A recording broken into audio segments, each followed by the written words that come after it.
Disclaimer: this video contains descriptions of sexual violence and material offensive to all parties. Viewer discretion is advised.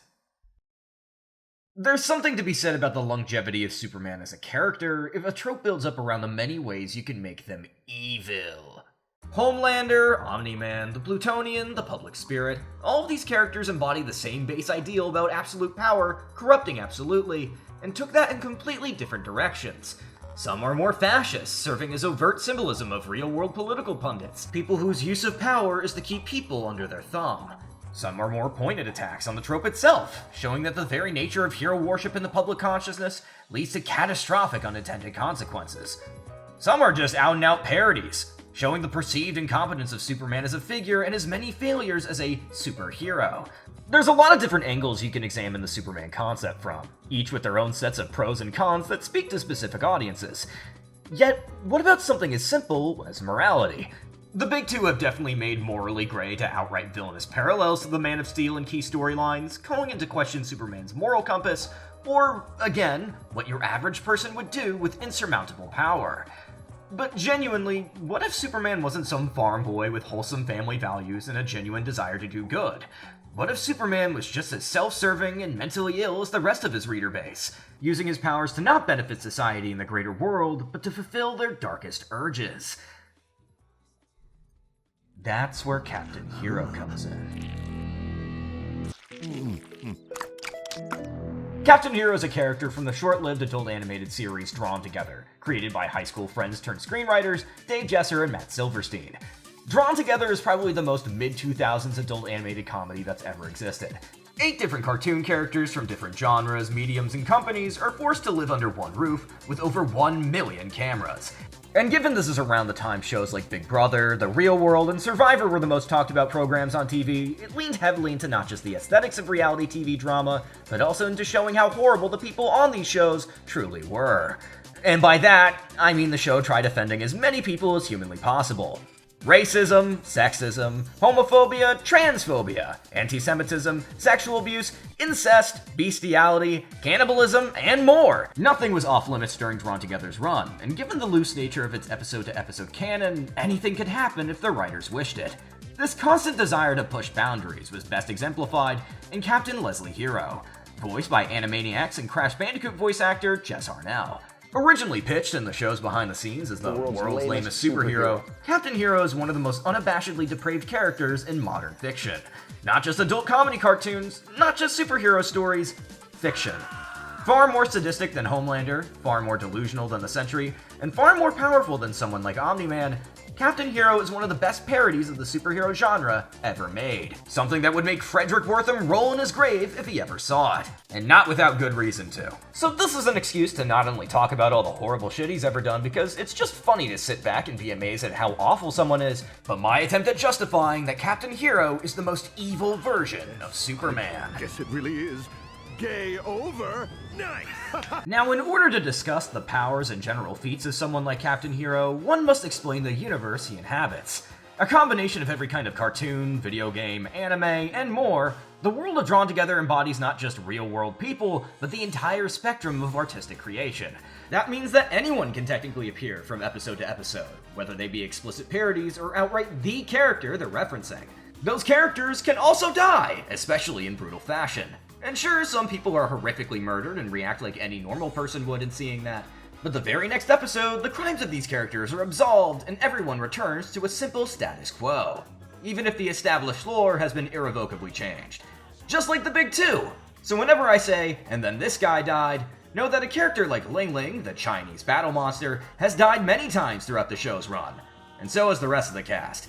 The only time they ever truly die is in the Drawn Together movie, which is basically the Danganronpa V3 of Drawn Together, if you catch my drift. No. It flips the entire canon on its head, contradicting the show's many character appearances or subplots throughout its run, all for the sake of flipping off the fanbase they once had due to the South Park being renewed around the same time Drawn Together was cancelled. 3 years later. So, we'll not be acknowledging anything from that movie, especially since the storyline with Captain Hero is already explored conceptually within the show. Later on, I'm gonna let you fuck me in the mouth! What we will be exploring is the origin of Captain Hero, which plays heavily into his later actions. Leslie Hero is from the planet Zebulon, a world famous for its superpowered people with vestigial T-Rex arms, its takeout buckets of fried chicken, and mediocre reality TV. The murder. When his parents were told during an ultrasound that their baby would possibly be the lamest superhero ever born, Leslie's parents did what any normal family would do and sent that fetus into the sun! However, the pod Leslie's fetus was traveling in went off course, propelling it toward the aptly named small town in Midwest US of A. Here, Leslie would grow up to be a scrawny, nerdy, and generally creepy teenager with seemingly no superpowers, under the impression that the planet he was sent from was seemingly blown up, him being the only survivor, even though he wasn't. He even had an older sister who moved to Earth and became a Pilates instructor at one point, but he wouldn't know that for some time. However, his life would change one day during high school, the young Leslie discovering the voice of his future self speaking through a walkie-talkie. Just roll with it. His future self supposedly tells him of ways of getting what he wants in life, exciting the young Captain Hero when in reality, it's just Hero fucking with himself to perpetuate a time loop. Now, why not change the past to make Captain Hero's present better? The answer is far simpler than you think. Captain Hero is clinically insane. Oh, you trick me like that again and I'll fucking kill you. His perception of reality, at least as an adult, is so warped beyond repair that his unstable psyche seeks justifications for violence and self-interest anywhere. And that includes in his younger self, being frustrated by his own older self from the prior timeline, enacting his own cyclical revenge to cope with the trauma. Also because around this time he had a cool nipple ring because Xander had one, and that's how he can talk to his past self, through the nipple ring. Any questions? So after being advised to have public sex with a Hero sandwich in a local diner to impress their boyhood crush Letta Lame, young Leslie Hero is publicly shamed and given the title Captain Hero. In New England, he'd be Captain Grinder! In order to seemingly make things up to his younger self, Captain Hero of the future tells Captain Hero of the past how he can impress his crush at the local barn dance. By lighting the barn on fire. Then having sex with the sandwich again instead of saving them. Yeah. Nearly driven out of town due to his future self's advice, young Captain Hero almost kills himself before old Captain Hero apologizes, saying he wants to make things right. Young Hero is seemingly convinced and is told by old Captain Hero to take a picture of his penis inside of a sandwich, bury it under a tree, and wait for him to find it. Future Captain Hero does indeed find it, but is arrested for possession of child pornography, saying he just wanted to see what his penis looked like before the accident, alluding as he's taken away by the cops to his attempt at having sex with a garbage disposal. Curious about what his future self meant, young Captain Hero does just that, horrifically mangling his penis in the process. Not enough to take away from whatever bulge he later develops, but that could also just be padding since he originally had a chode. I digress. Now a social pariah with a penis circumcised 10 times over, young Captain Hero had nothing to live for. All he had was himself, a Hero sandwich, and the fact that he wasn't arrested for mass murder. So he got jacked. Really jacked. And then he got into a historically black college because why not? Captain Hero's what the culture's feeling. It was here that Hero found out that he could pay for his tuition through donating to a sperm bank, something he was basically doing for free in his roommate's shampoo bottle. It was through this that Hero supported himself through college, eventually getting a degree in superheroics at a separate school on top of that. After making a website where he'd eat random things and take pictures of it coming out of his asshole for an audience of 10,000 people, mostly in Germany, Leslie would debut as a proper superhero. He would run into a plethora of different villains throughout the years. Magneto, who's just a mentally challenged child with magnetic powers, the Mad Libber, who leaves fill-in-the-blank clues for people to solve, and most importantly, his arch-nemesis, Scroto, a diabolical genius whose primary goal in life is making Captain Hero wash his balls! Something that, according to Captain Hero, he manages to do every single time. Throughout his many unseen adventures, Captain Hero would help form the League of Heroes, a super team dedicated to defending mankind. He also knows Batman and Spider-Man, who we at one point see! Captain Hero would create 2 home bases for himself in his many years as a hero. And by that, I mean like 5 at most before the show starts.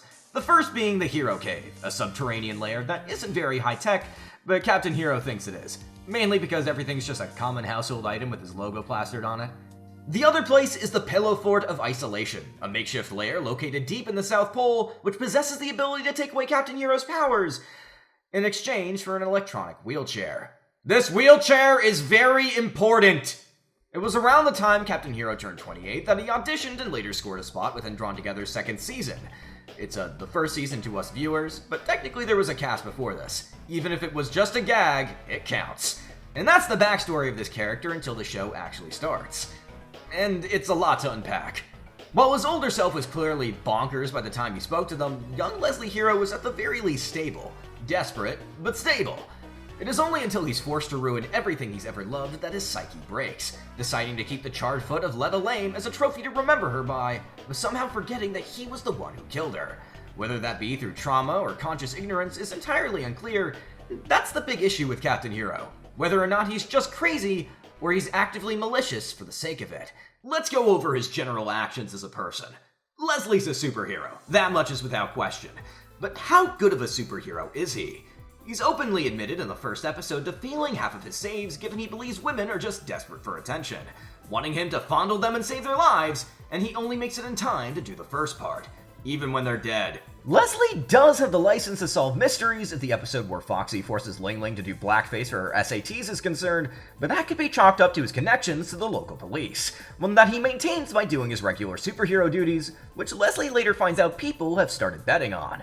So in the episode where the gang disturbs a native burial ground and the ghosts there decide to make a casino in their backyard, Leslie and conservative comic Adam Carolla start making bets for him to purposefully lose, earning them not only fat stacks, but killing hundreds, if not thousands in the process. While the League of Heroes chastise Leslie for this, revoking his membership and challenging him to a public brawl, they too bet on themselves and plan to take dives, proving that even the people Leslie associates with in the superhero community aren't very, well, heroic. But wait, I hear you saying, wasn't he friends with Batman? He was! Before making a joke about his parents dying, and that time he used a civilian as a human shield, IDF style. If it isn't clear, Leslie isn't opposed to killing, unlike a lot of the Big Two's lineup. It's just that he doesn't kill his own villains that often, instead resorting to killing his own housemates or innocent civilians for said housemates. The episode where Princess Clara, the Bible-thumping Disney princess, gets off on Leslie killing people in mass vehicular manslaughter proves that Captain Hero can do anything if there's personal incentive. Leslie even killed 3 Disney princesses in the process of his widespread genocide, acting in revenge for Clara ever taking advantage of him. Instead of, putting out.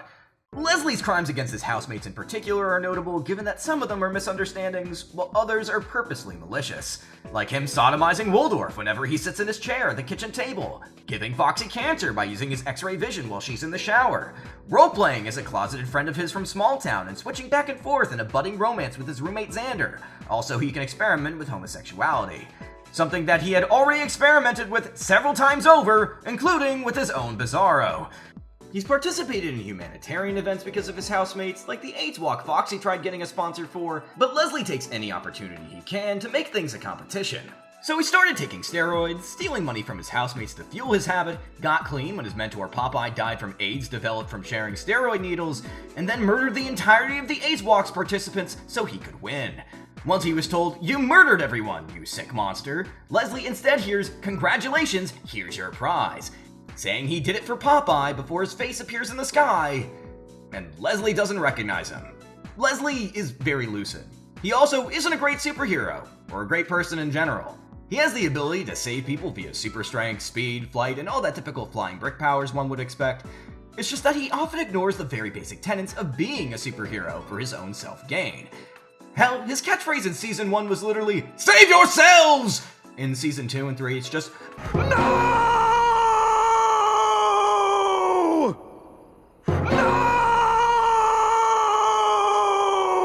Now, that doesn't mean he isn't powerful. In fact, he's far more powerful than any evil Superman I've ever seen. He's just handicapped by his own mental illness. Leslie's inability to think things through beyond a first grade level despite his college education is integral to his many bumbles throughout the series. Like when the gang thought their house was being robbed when it was in fact Foxy's grandson Ray Ray who took the TV inside the house's walls, where he now lives, trying to escape his foster family. Foxy is 23, by the way. Great googly moogly! So given he's terrified by the idea of another home invasion, Leslie buys a gun. So he goes hunting, buying a ton of assault weapons to get even better at killing everything before he accidentally murders Bambi's mom. Bambi, crying at the house's doorstep, begs Leslie to stop using assault weapons against forest animals. If he has to hunt, make it more fair. So instead of just giving up assault weapons altogether, Leslie rounds up every assault weapon on the planet and puts them somewhere no one, and I mean no one, would ever find them again. That's right, in the toilet. While this later leads to a failed forest animal uprising and Hiro learning not to use a gun again despite it being his right as an American, this proves that when Leslie puts his mind to it, he can accomplish anything. Like the time he gave Foxy cancer, turned her into a racist caricature, and got her erased from existence by Mickey Mouse. You can tell that it's Mickey because they censor their name. I should have known you were behind this, Mickey. Having given up his powers by using an electric wheelchair, Leslie blows so hard into the wheelchair's oxygen-powered pump that he pulls a Superman 1 until he reached the moment where time began. Slowly but surely waiting for the day he would return to the Drawn Together house, so he'd never peek at Foxy using his X-ray vision ever again. All of that because he just wanted to see some mud flaps. Open the fucking door. Open the fucking door! Now you may be asking, what is the worst possible thing he has done with his powers? What is the thing that sets him apart from the rest of these evil supermen from feats of strength alone? Trying not only genocide, but the genocide of his entire people. When Leslie found out he wasn't actually an orphan, he flipped out. He reached out to his parents and managed to find them.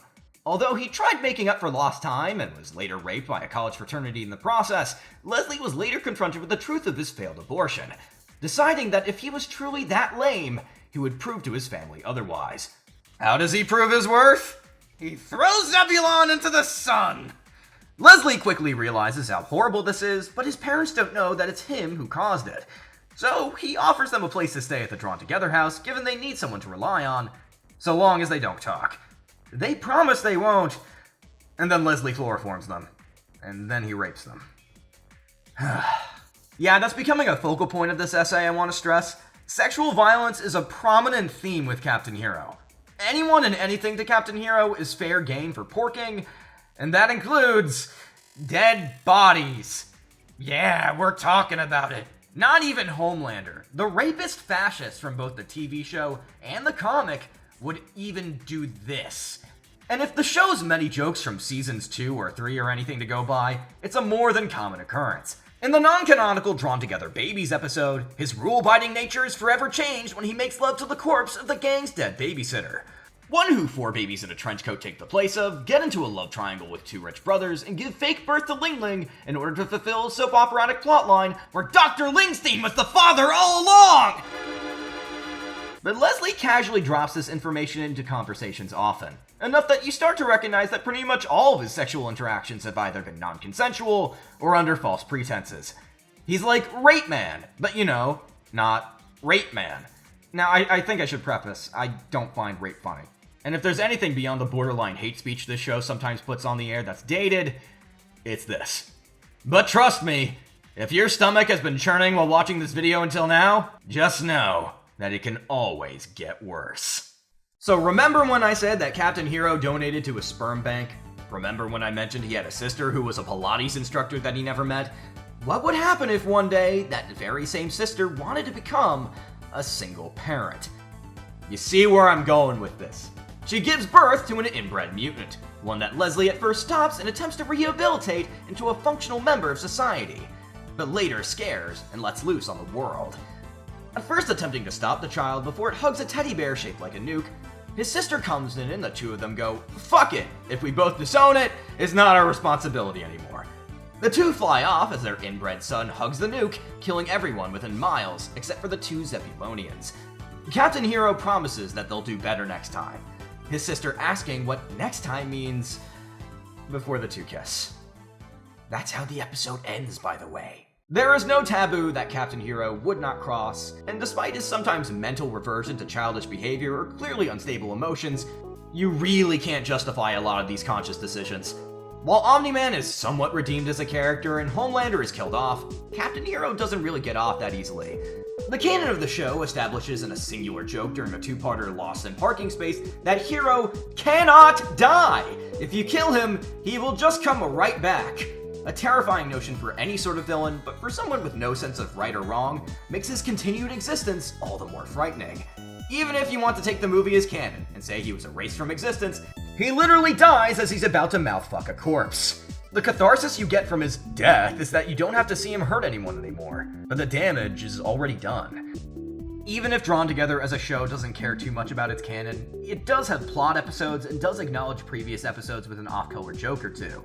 So everything, and I mean everything, that Leslie has ever done happened in his world, and he still managed to avoid consequence. Captain Hero is many things, but while he's mesmerizing on screen from how unpredictable he typically is, as a Superman analog, he's one of the strongest, most deranged, and consciously evil Superman variants that has ever existed. But I want to end this video on a positive note. So instead of just complaining about the show's many faults, I want to focus on the positives. And one of those things was Jess Harnell. Speaking of Jess Harnell, Hey Jordan, my name is Jess Harnell, but you probably know me better as the voice of Captain Hero from Drawn Together. And this cameo was requested for you by Izzy. And Izzy sent me a very cool note and said that you are making a video about Captain Hero. Look, I'm making one too, so we already got that in common. I want to hear more about this video about Captain Hero, man. You gotta let me know where I can see that. Like, hit me on socials or something and tell me where I can check out your video about Captain Hero. Thank you for doing that. And you wanted to ask about my experience working on Drawn Together and as Captain Hero. Wow, man. There are so many things I can tell you about that. First of all, that I can't believe the stuff we got away with. The thing that stands out the most in my mind is that when you work on animated shows, a lot of the time you do what's called table reads. And table reads are when you all get together and you sit around a table literally and you read through the script out loud in front of the writers and the network and the producers and stuff like that. And people hopefully laugh and they make a lot of notes, and then you go to record and it's not the same script that you read when you did the table read.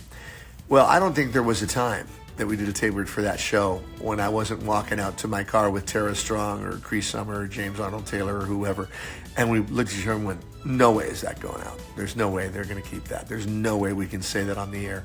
And we did every single one of the things we said we never do and say the things we never say. There were certain things that I would not say because I got too much respect for the man upstairs, et cetera, and some values.